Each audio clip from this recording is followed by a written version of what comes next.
안녕하세요. 오늘은 오랜만에 칠판으로 돌아왔습니다.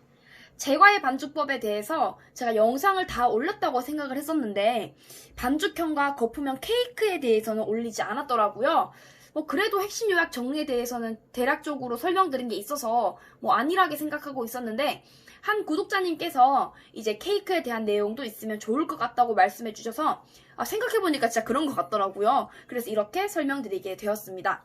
원래는 컴퓨터로 할까 하다가 그래도 재생 목록의 그 통일성을 위하여 칠판으로 제가 해보는데요. 뭔가 예전에 초심으로 돌아온 것 같아서 설레기도 하네요. 물론 초심을 잃었다는 건 아니고요. 자, 어쨌든 이 영상을 보시기 전에 쉽게 이해하고 암기하기에 제과의 반죽법을 먼저 보시고 오시는 게 이해하시기 좋으실 것 같아요. 자, 그럼 시작하도록 하겠습니다. 자, 반죽형과 거품형의 특징들은 제가 예전 영상 쉽게 이해하고 암기하기에 제과 이론, 제과의 반죽법에 대해서 설명을 해 놓았고요. 그거부터 보시고 오셔야 됩니다. 특징들을 먼저 알고 오셔야지 보실 때 조금 편하실 거예요. 자, 반죽형 케이크는요, 먼저 파운드 케이크와 그 다음 두 번째 할 레이어 케이크, 이 두 가지만 볼 건데요. 제가 설명을 드리면서 물론 중복되는 게 있을 수도 있어요. 핵심 요약 정리편에서 제가 조금씩 다 설명을 드렸던 부분이라 이거를 좀 취합했다고 해야 될까요? 그래서 중복되는 것도 있으니 요것도 참고해서 그냥 감안해서 보시면 될 것 같아요. 자, 먼저 파운드 케이크는요, 제일 많이 나오는 게 이제 이중팬 사용 이유입니다. 이중팬. 파운드 케이크는 왜 이중팬을 사용하는가요? 이거는 제과 이론 1부에 11분쯤에 자세하게 설명을 해 놓았으니 이 영상을 참고해 주시면 좋겠고요. 윗면이 터지는 이유 볼게요. 파운드 케이크가 보면 이렇게 잘랐을 때, 잘랐던 게 아니라 굽고 나면 여기 윗면이 이렇게 터져 있잖아요. 이게 우리가 스패츌러로 자른 것도 분명 있지만 얘 자체가 그냥 터져요. 왜 터질까요? 좁은 틀에 무거운 양. 왜? 파운드는 밀가루 100, 설탕 100, 계란 100, 그 다음에 유지 100. 그냥 다 1대1대1, 1대1 동량으로 들어갔기 때문에 굉장히 무거운 반죽입니다. 좁은 틀에 무거운 반죽들이 들어가서 윗면이 터질 수밖에 없어요. 물론 양을 적게 하면 덜 터질 수는 있겠죠. 근데 이제 윗면이 심하게 터졌다. 그 이유에 대해서 설명을 드릴 건데요. 첫 번째로는 수분이 부족할 때. 아무래도 반죽이 촉촉한 것보다 좀 딱딱할 때가 얘가 열을 받으면 뭔가 되게 무거운데, 나는 되게 굉장히 무거운데 열을 자꾸 받아. 그럼 터질 수밖에 없겠죠. 수분 부족하거나 또는 높은 온도에서 구워서 껍질이 빨리 생겼다. 높은 온도에서 얘가 열을 가하면 만약 예를 들어서 그냥 서서히 껍질색이 나야 되는데 너무 뜨겁다 보니까 껍질색이 확 나버리는 거예요. 아직 속에는 충분하게 익지도 못했고 속엔 아직 열이 침투되지도 않았는데 위에가 먼저 껍질색이 나버리니까 어때요? 껍질색이 났다는 거는 윗면이 딱딱해졌다라는 뜻이죠. 윗면이 뭔가 바삭바삭 딱딱해졌다는 뜻이기 때문에 속에서 열을 받고 올라오는 것들이 윗면이 딱딱한 걸 뚫고 올라오다 보니까 터지는 겁니다.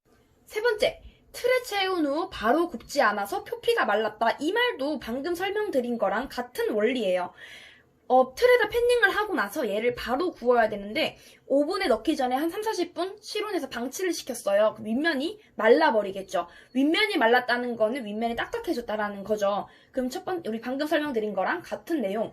속에서 열을 받고 올라와야 되는데 위에가 너무 딱딱하다 보니까 얘가 터지면서 올라오는 수밖에 없다라는 뜻입니다. 네 번째, 반죽 속 설탕이 다 녹지 않았다. 설탕을 100% 다 녹여서 해줘야지 얘가 부드럽게 치고 올라와야 되는데 설탕이 녹지 않았기 때문에 녹지 않은 설탕들을 뚫고 얘가 열을 받고 올라오다 보니까 다 얘가 터졌다라는 내용입니다. 이 네 가지는요, 또 시험이 잘 나오니까 이것도 잘 기억해 주시면 좋겠고요. 그리고 건포도 전처리 목적, 여기는 파운드 케이크에 좀 잘 나와 있어요. 예전에는 파운드 케이크에 건포도를 넣어서 굽기도 했었고, 그런데 요즘에는 그냥 파운드 케이크만 이제 굽는 경우가 많아졌죠. 근데 아직까지는 책에 건포도 전처리가 나온다? 그럼 파운드 케이크 밑에다가 보통 많이 나와 있더라고요. 자, 이거에 대한 목적과 방법은 제가 그 실기 영상 마데라 컵케이크에서 설명을 좀 드렸었는데 사실 그거를 찾아보지 않으면 모르시는 부분이다 보니 제가 설명을 따로 드리도록 하겠습니다. 전처리라고 하는 것은요, 딱딱한 것을 좀 말랑하게 바꿔주는 걸 전처리라고 해요. 한마디로 딱딱한 건포도를 씹는 것보다는 말랑한 건포도를 씹는 게 더 낫잖아요. 식감 개선입니다. 첫 번째 식감 개선이고요. 요거를 식감 개선이라고 하고요. 그리고 얘를 한 번 더 불렸기 때문에 풍미가 좀 더 좋아져요. 풍미를 향상 향상시켜준다. 식감 개선도 하고 풍미도 향상시켜준다. 세 번째, 수분 이동 방지. 요게 조금 중요합니다. 수분 이동 방지. 이게 무슨 말이냐면요. 건포도가 들어있는 빵이나 케이크를 사셨을 때 속을 잘라봤을 때 건포도가 요렇게 있고 건포도랑 반죽 사이에 이렇게 구멍이 뜬 것을 보신 적이 있을 거예요. 없을 수도 있겠지만 보신 적이 있을 겁니다. 건포도랑 반죽 사이에 구멍이 왜 떴지? 자, 왜 떴냐면, 자, 건포도가 수분을 머금고 있지 않기 때문에 반죽 속에 있는 수분을 건포도가 빼앗아 가는 거예요. 그러면서 구멍이 생기는 겁니다. 건포도도 수분이 있고 반죽도 수분이 있으면 누가 빼앗고 할 게 없잖아요. 그래서 구멍이 안 생기는데 건포도가 제대로 전처리가 되어 있지 않으면 반죽 속에 있는 수분을 얘가 다 뺏어가서 구멍이 생긴다. 요걸 수분 이동 방지라고 하는 거예요. 요거를 방지시켜 준다. 그래서 전처리를 한다.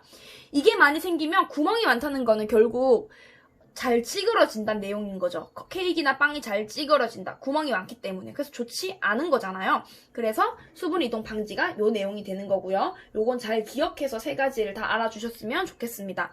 그리고 또 하나는요. 건포도 전처리하는 방법. 그냥 물에 담그면 되겠지라고 생각을 하시겠죠. 물론 맞아요. 건포도가 들어간 모카빵을 만들 때에도 그냥 미지근한 물에다가 담가 놓으시면 돼요. 얼마나? 시험장에서 뭐 3, 4시간 담글 수 없잖아요. 최소 10분 이상은 담가줘야겠죠. 근데 중요한 거는 물에 담근다고 무턱대고 물에 그냥 담그지 마시고요. 미지근한 물을 건포도가 딱 잠길 만큼만 담궈주시는 게 좋습니다. 왜냐? 물이 많으면 건포도 속에 있는 그 맛있는 당 성분이 다 빼앗아 가잖아요. 물 속에 다 녹아버리잖아요. 그리고 맛이 없어지겠죠. 그래서 건포도는 딱 잠길 만큼만 담아주시는 게 좋고요. 사실 이 방법이 우리가 사용하는 방법이 되는 거고, 원래는 이제 필기적으로 봤을 때 건포도 무게의 12%의 27도씨의 물로 4시간 동안 침지하는 게 원래의 이론적인 방법입니다. 보기만 해도 답답하네. 이걸 언제까지 4시간 하고 있겠어요. 그죠? 물론 대량 생산을 하는 그런 공장에선 4시간 동안 담글 수는 있겠죠. 하지만 이거는 언제까지나 이론적인 방법이라고 생각을 하고 시험을 치시는 분들은 외워야 된다고 생각을 합니다. 두 번째로는 알코올 8%에 담근다고 하는 건데, 이거는 시험 책에 잘 안 나와 있어요. 근데 우리가 실기 공부를 할 때 마데라 컵케이크에 들어있는 건포도는 적포도주에다가 담궈서 전처리를 시킨다가 되는데, 적포도주는 물이 아니라 알코올이잖아요. 알코올에 담그는 게 사실 풍미가 훨씬 좋고요. 좀 더 맛이 있어요. 그래서 알코올에 담그는 방법도 있다라는 거죠. 근데 알코올에 담글 때 중요한 거는 위에 비닐이나 뚜껑을 덮어서 알코올이 휘발되지 않도록 하시는 게 좋습니다. 요건 책에 잘 안 나오고요. 요거는 좀 외워두시면 좋겠습니다. 자, 이어서 레이어 케이크를 보도록 하겠습니다. 레이어 케이크는요, 미국에서 가장 기본이 되는 케이크로서 레이어라고 하는 건 뭔가 한 층씩 올려서 쌓은 케이크라고도 해요. 종류로는 4가지가 있습니다. 옐로 레이어, 화이트 레이어, 데블스 푸드, 초콜릿 케이크, 이 4가지가 있는데요. 예전 실기시험 품목에는 옐로 레이어도 있었고 데블스도 있었고 초콜릿도 있었어요. 근데 뭔가 하나씩 사라지고 있습니다. 그래서 지금은 없어졌어요. 자, 보시면 여기서 기억해야 되는 거는요, 배합표 작성인데 아무래도 시험을 치시다 보면 쇼트닝 곱하기 1.1 이런 게 나올 수 있어요. 그래서 이 배합표 작성을 좀 외워주시는 게 좋아요. 옐로 레이어 케이크는요, 전란을 사용합니다. 전란, 노른자와 흰자를 다 사용하는데 이때 달걀의 양은 원래 쇼트닝 양의 곱하기 1.2를 하란 뜻이에요. 그냥 이대로 외우시면 돼요. 그리고 우유의 사용량은 설탕에서 플러스 25 빼기 전란, 요것도 그냥 공식이니까 그냥 외우시면 되고요. 화이트 레이어라고 하는 것은요, 계란 전란이 아닌 흰자만을 사용하다 보니 흰자만을 사용하다 보니까 살짝 공식이 조금 바뀌었어요. 흰자만을 사용하다 보니까 지금 원래 사용해야 되는 전란에 곱하기 1.3을 하거나 또는 원래 쇼트닝이 사용하는 양의 1.1이 아닌 1.43을 하라는 뜻입니다. 그리고 우유 같은 경우도 설탕 플러스 30 빼기 흰자다 보니까 얘랑 조금은 다르죠. 그래서 얘 옐로우 레이어는 플러스 25 마이너스 전란이고요. 얘는 플러스 30 마이너스 흰자가 되겠죠. 데블스 푸드를 볼게요. 데블스 푸드 이거 좀 맛있었는데 약간 악마의 케이크라고도 해서 되게 초콜릿이 코코아 파우더가 엄청 많이 들어간 케이크인데, 이게 블렌딩법의 예였어요. 블렌딩법. 우리 기억하시죠? 블렌딩법. 유지에다가 가루를 넣고 믹싱하는 방법. 블렌딩법의 대표적인 예였는데 이게 사라져버렸어요. 저 이거 되게 좋아했었거든요. 뭔가 쫀득쫀득 맛있었던 것 같은데.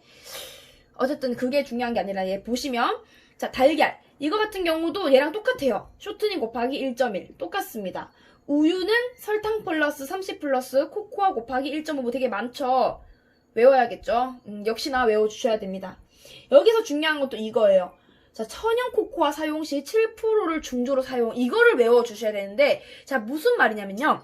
코코아는요, 직접 그냥 열매에서 딴 그냥 코코아, 천연 코코아가 있고, 더치 코코아라고 있어요. 더치 코코아는 우리가 중조를 사용해서 알칼리 처리를 한 거예요. 그래서 알칼리 처리가 됐냐, 안 됐냐가 중요한 거죠. 알칼리 처리가 된 거는 중조를 사용할 필요가 없습니다. 왜냐? 중조가 뭐예요? 중조는 베이킹 소다예요. 베이킹 소다. 알칼리예요, 알칼리. 그래서 얘는 이미 되었기 때문에 굳이 사용할 필요 없고, 천연 코코아 같은 경우는 알칼리 처리가 안 됐기 때문에 중조를 사용해야겠죠. 얼마나? 7%의 중조를 사용한다가 되는 겁니다. 중조는요, 알칼리성, 색깔을 좀 진하게 한다도 있지만, 사실 이거는 제가 베이킹소다라고 했잖아요. 그러면 이것도 결국은 화학 팽창제로서 부풀게 하는 역할을 하는 거예요. 그러면, 예를 들어서 원래 우리가 베이킹 파우더를 데블스 푸드를 만들 때 10g을 사용했다고 치면, 천연 코코아를 사용했어요. 그러면 7% 들어가죠? 그럼 얘를 그대로 사용을 해야 될까요? 하면 안 되겠죠. 왜? 7%나 더 중조가 들어가는데 베이킹 파우더를 줄이지 않으면 얘가 미친 듯이 부풀겠죠. 얘를 줄여야 됩니다. 얼마나? 여기에 3분의 1을 줄여야 된다는 거죠. 왜냐하면 중조 1g당 베이킹 파우더 3g의 힘을 내는 거예요.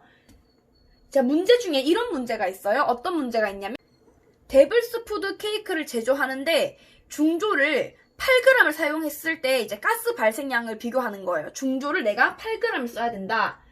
8g 써야 되는데 만약에 내가 중조 말고 이거를 베이킹 파우더로 대체한다면 얼마를 사용해야지 이 8g의 효과를 낼 수 있는가라는 문제가 있어요.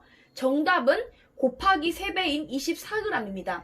베이킹 파우더 24g의 힘이 중조 8g의 힘과 같다라는 거죠. 그래서 천연 코코아를 7% 사용할 때에는 원래 사용했던 더치코코아 사용할 때 했던 그 베이킹 파우더 양을 좀 줄여야 된다라는 뜻입니다.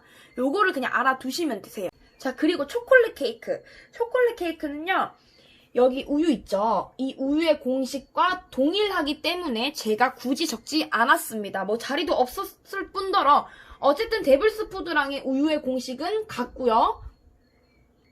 달걀도 같습니다.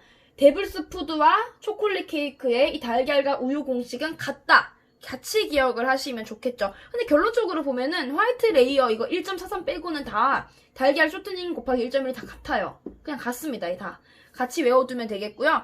초콜릿 케이크 중에서 알아두셔야 되는 게 뭐냐. 제가 이거 초콜릿 편에서 설명을 드렸을 때 초콜릿 속에는 뭐가 들어있다 했죠? 카카오랑 카카오 버터가 들어있어요. 카카오의 양은 8분의 5, 카카오 버터는 8분의 3, 맞죠?